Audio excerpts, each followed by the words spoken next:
NATO has agreed to increase its presence in the Aegean Sea to help slow the flow of refugees into Europe. The mission will partly target people smuggling refugees, but help is also needed after 400 people drowned this year trying to reach Europe. Turkey, Germany and Greece put the proposal forward at Thursday's meeting. NATO Secretary-General says it will begin as soon as possible.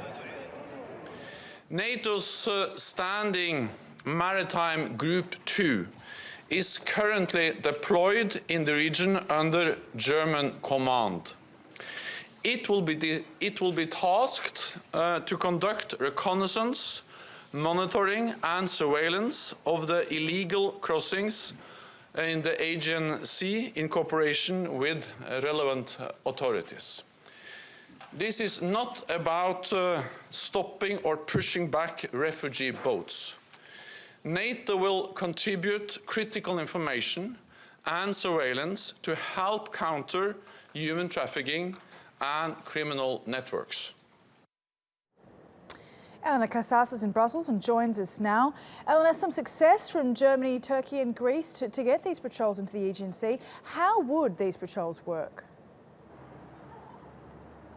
Well, as we just heard Secretary-General Stoltenberg say, NATO are keen to stress that its role will not be, as he said, pushing refugees back into the sea. It will be surveillance, reconnaissance and passing information on to coast guards. So we'll have at least initial 3 ships from NATO forces who are being scrambled to the Aegean immediately under German command, and they'll be working alongside the EU's existing Frontex border patrols, whose role it is to surveil the seas, try and keep a lookout for illegal human traffickers, and if possible pass information on to national coast guards who can then stop them. So NATO's role is quite clearly defined and limited here. That's because some NATO defence ministers do believe that it's not really a defence problem, the refugee crisis, and that it's not exactly NATO's role to get too involved here. So that's why Stoltenberg is keen to emphasise that NATO's role is clearly defined. It's going to mostly involve reconnaissance alongside those 3 ships. Some AWACS surveillance planes will also be functioning in the Eastern Mediterranean, and they'll be aiming to pass information on to the Greek and Turkish coast guards so that they can then attempt to stop or send back refugee boats. And Eleanor, obviously in terms of defence, there is another meeting in regards to where to go in the fight against Daesh. Is there a consensus now in terms of what kind of course of action to take? We've had some very strong words from the US Defense Secretary Ash Carter earlier this morning. He said all members of the anti-Daesh coalition need to step up their efforts and that an enhanced and extended plan is going to be rolled out over the next few months to improve operational capacities against Daesh.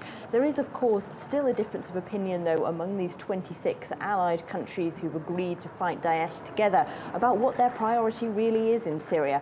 Concretely, the US is very much hoping that the Gulf countries are going to take a more active role on the ground. But for them, the key enemy still remains Bashar al-Assad's government rather than Daesh, which is, of course, what the US hopes to focus its efforts on.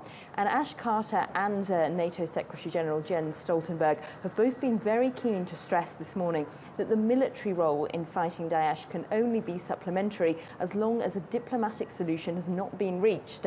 Of course, the US Secretary of State John Kerry starts meetings in Munich to try and reach a diplomatic solution tomorrow, and Carter was very keen to emphasise that only with a diplomatic solution, particularly one that brings about the end of the current Russian bombing in Aleppo, can really resolve the crisis.